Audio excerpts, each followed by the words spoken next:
Antoine Goya ramène un droit tardé au réel sur la contraception. Vous allez voir, c'est assez magnifique. En fait, on a un droit tardé qui nous explique que la contraception, en fait, ben voilà, c'est trop jeune d'apprendre aux gens de 13 ans à se protéger avec des préservatifs. Hein. C'est sûr qu'il vaut mieux apprendre à se protéger, en fait, après sa première fois, vaut mieux à partir de 25 ans, voilà. Parce que 13 ans, c'est trop jeune, ça risquerait en fait de servir à des gamins de 14 ans qui vont faire des conneries et tomber enceinte ou attraper des MST, quoi. Bref, il nous dit ça. J'ai été marqué quand, en cours de biologie, lorsque j'avais seulement 13 ans, on nous apprenait à mettre des préservatifs sur des bananes. J'en avais parlé dans une vidéo. Le mec était choqué parce qu'on apprenait à mettre des préservatifs sur des bananes à des gamins de 13 ans qui, pour la majorité, ont déjà vu des films porno. Hein. Donc voilà, lui, il était choqué. Pour moi, à 13 ans, vous devez apprendre tout sauf cela. Puisque je pense que l'argument de dire oui, mais c'est pour la préserver, vous savez, les filles de tomber enceintes, etc. Puisqu'à cet âge-là, on a les premières règles. Pour moi, une fille à 13 ans n'a pas à avoir de rapport sexuel avec... Alors, en fait, il faut apprendre un truc au droit tard, c'est que la réalité, c'est pas leurs idées, en fait. C'est-à-dire que c'est pas parce que lui, il dit, pour moi, les filles de 13 ans n'ont pas à avoir de rapport sexuel que dans la réalité concrète, il n'y a pas des filles de 13 ans, 14 ans, 15 ans qui vont avoir des rapports sexuels. Et étant donné que y a des gamines de 13, 14, 15 ans qui ont dans la réalité des rapports sexuels, quand on fait de la politique, on s'adapte au réel, pas aux idées de ce monsieur. Lui, peut-être qu'il voudrait que les gens aient des rapports sexuels à partir, je sais pas, de 16 ans, de 18 ans, j'en sais rien. Mais sauf qu'en fait, c'est pas le cas. Donc nous, ce qu'on fait, c'est qu'on s'adapte plutôt que de lancer des grandes prêches et de dire le monde devrait être comme moi j'aimerais qu'il soit. Avec un garçon. Ce n'est absolument pas une société saine.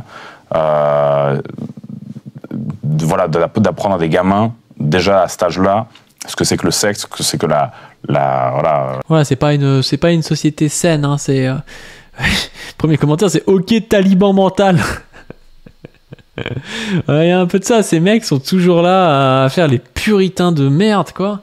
Oh là là. La contraception, etc. Pour moi, en effet, c'est le rôle d'un parent, à la limite, d'initier, et pas à 13 ans. Voilà, ça peut venir à un certain âge, mais pas à cet âge-là, quoi. On croira qu'on parle de gamins de 6 ans. On parle de gamins de 13 ans. Hein. C'est des gamins qui font des blagues toute la journée sur des trucs sexuels et tout, parce qu'ils découvrent un peu la sexualité. Désolé, c'est pas des enfants non plus de bas âge. Hein. Mais après, ça, c'est un détail. Il y a plein d'autres choses qui gangrènent un peu la jeunesse, qui la pervertissent, ne serait-ce que le porno, l'accès très facile à plein de contenus très sexuels, les musiques. Il y a des gamins qui aujourd'hui sont fans. Encore une fois, il dit des trucs qui peuvent être réels. C'est-à-dire, oui, le porno, c'est pas contrôlé, du coup, les gamins ont accès du porno facilement, mais il se base pas sur la réalité. C'est-à-dire qu'il dit, ouais, moi j'aimerais bien une société où les gamins voient pas de porno. En fait, le problème, c'est que c'est le cas.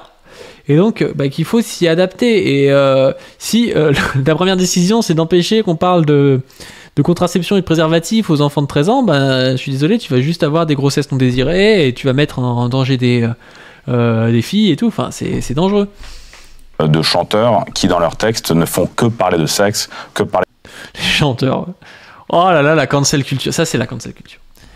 La droite est pour la cancel culture. Il faut cancel les chansons, il faut cancel... faut même cancel Georges Brassens, je pense, pour eux. Hein. Parce que c'est un peu sexuel, Georges Brassens, c'est dangereux. Hein. C'est déjà le sexe à tout va. Hein. Parler de luxure et les parents... Parler de luxure. S'en foutent, en fait. Les parents, ils mettent ça à la radio, ils allument à fond. Tiens, mon fils écoute. Tiens, ma fille, ouais, t'aimes cet artiste, ouais, c'est cool. Moi aussi, je l'aime bien. Alors que quand vous lisez, quand vous regardez les textes, c'est complètement immoral. C'est à des années-lumière de ce qu'on pouvait avoir il y a 20, 30 ans, quoi. Le mec est en panique.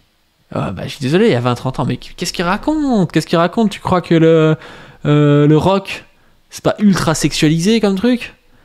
Tu crois à quoi la chanson française, Brassens, il fait des sous-entendus tout le temps et tout sur le sexe, c'est drôle, mais voilà, c'est sexualisé aussi, il faut arrêter les conneries. Le mec, il croit que c'est les woke, voilà, qu'on sexualisé la musique. Donc du coup, forcément, lui, il s'est fait atomiser par Antoine Goya. Antoine de Goya qui met les droits tardés et le réel. Et il met, en résumé, en Guyane, 10 fois plus de grossesses chez les mineurs qu'en métropole. En Guyane, 40 fois plus de grossesses chez les moins de 15 ans qu'en métropole. 20% des collégiennes en situation de grossesse ont été déscolarisées. L'âge moyen de la première maternité, 4 femmes sur 10 ont leur premier enfant avant leurs 18 ans. 4 femmes sur 10 ont leur premier enfant avant leurs 18 ans en Guyane, c'est ouf. Une femme sur 10 avant son 15e anniversaire. L'âge moyen de la première naissance se situe aux alentours de 19 ans.